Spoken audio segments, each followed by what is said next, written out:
Hi everyone, I thought I would show you today what I've been doing, making some stamps of my own. I have this enormous piece of EVA foam that I bought. I can't get it anywhere near under my camera. It's actually originally was 50 centimetres square, and I bought it here in New Zealand from a place called Para Rubber that supplies all sorts of foam items. It's a sort of substance that flip-flops are made of, and I can't remember how thick this one is. I think it's about 2 centimetres thick. In hindsight, I would probably buy it slightly thinner if I ever bought it again. And without looking it up, I'm not sure how much it cost me. I think it might have been about 30 New Zealand dollars, which was a little bit pricey, but I like experimenting and finding different ways of doing things. And I had another go at making some of these stamps because I'd been looking at stamp foamies, foams, I think that's what they're called. And some of these things aren't readily available in New Zealand. And if we can get them, we either have to import them ourselves, and it's pretty expensive, or from retailers who have imported them, and then they're even more expensive. So I sort of was problem solving and trying to think of some things I could do. When I first got the piece of foam, I made some other stamps already. Mostly I made these in a way that I'm a bit scared to really tell you what I did, because I used my soldering iron and sort of carved out with the heat the different shapes. Probably was not really the best thing to do, but it did work, and I made sort of some more irregular shapes and flowers, some dots, the geometric pattern, and even had to go at doing some writing. This one I think I probably cut out with a knife, and I used that recently in one of my videos.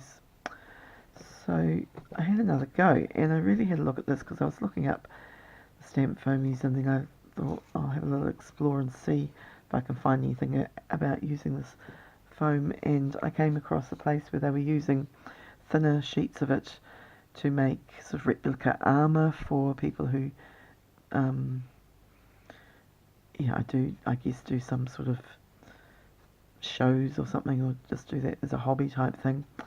And what they did was they cut into it and then used a heat tool, and the heat actually opens up and expands the gaps that you cut into the foam. So I've made these ones. I think I did this one first, and in this one the lines across really only happened by accident because I was cutting it off that enormous sheet and really made a bit of a mistake. So then I cut the outside shape and cut around the edge as best I could, put some little crosses on, and that one prints out like that with acrylic paint, which I quite like now, like the lines across it, give it a bit of character.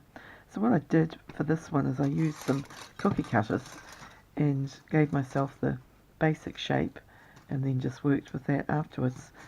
So I tried that again with some other shapes, and I did a heart. I used a circle, and then just cut the extra shapes with a knife. A couple of others I did just freehand. This one probably expanded a bit too much in the middle, so it didn't stamp quite as well, but I will still keep it and persevere with that. Some of them I cut down so they were a little bit thinner, and in some ways it's easier to get it pushed down and get the impression. But when I'd left them thicker, it meant that I could actually do something on both sides. So let me see. This was the first batch that I made, and I tried printing them all in different things. This was a high flow golden acrylic paint, and as was this one. This one got a bit runnier, but it is acrylic. These ones are actually stamped using distress oxides, so of course they're not permanent at the moment, but I can spray them if I want to use them for a background and make them more permanent.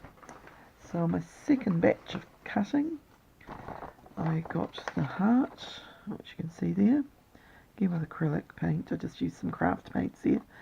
This is the little circle one, which probably could have been more defined, but it's still pretty cool. And the diamond shapes, again, they're not regular, and I just put random little marks in the spaces to make them more interesting, but give you some nice individual stamps. And this one here, which is very effective, was just by cutting across the piece of foam in both directions and then letting it expand. So I thought, oh yeah, and on the back of that one, that's just some random little cuts, which actually produces this red stamp here. It's pretty cool. So these ones, I had done the same paint here in the turquoisey colour, and then the red was my archival in vermilion, and that really took on the ink. It's probably quite a juicy stamp pad because I haven't used all that much.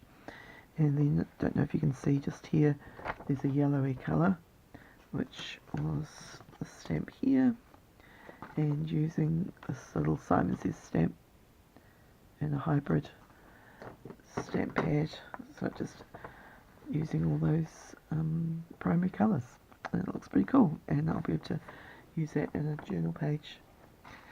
So I'm really quite pleased with how these ones turned out, so I thought I might just show you what I did with the cookie cutters, because these are still the original thickness, so I have the same shape here which fits in, and even though I've trimmed it up, it will fit on there still.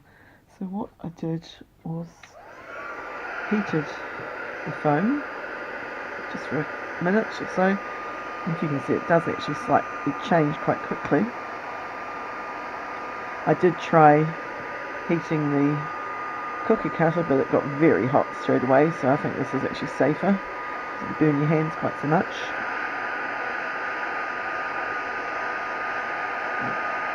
Don't do that for too long.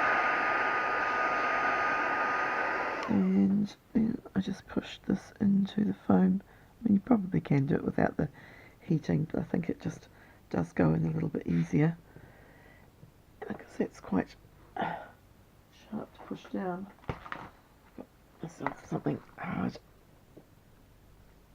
and gave it a good push. And in fact, with the circle one, you can actually give it a twist as well. It's actually gone slightly off the edge, but as I say, these are one-off originals, and no one's going to have stamps the same as mine. So just do that. Now I can decide what else I want to cut into that, because of course I want it to be different to the one on the other side. Might just do some lines across, so it makes a bit of a pinwheel effect. Just pushing down probably, I don't know, about ½ centimetre or so. If you don't go right to the edge, you do get a little gap, so I'll try and do that.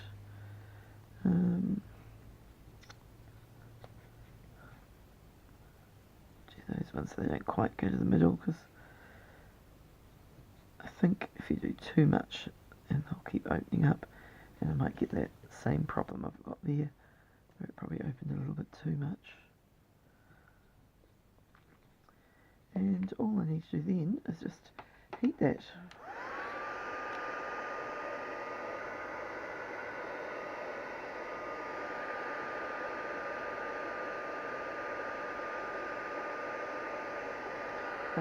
Actually, what I forgot to do was to use my knife and just follow around there, and you do really need to do that before you've heated, because it sort of changes consistency.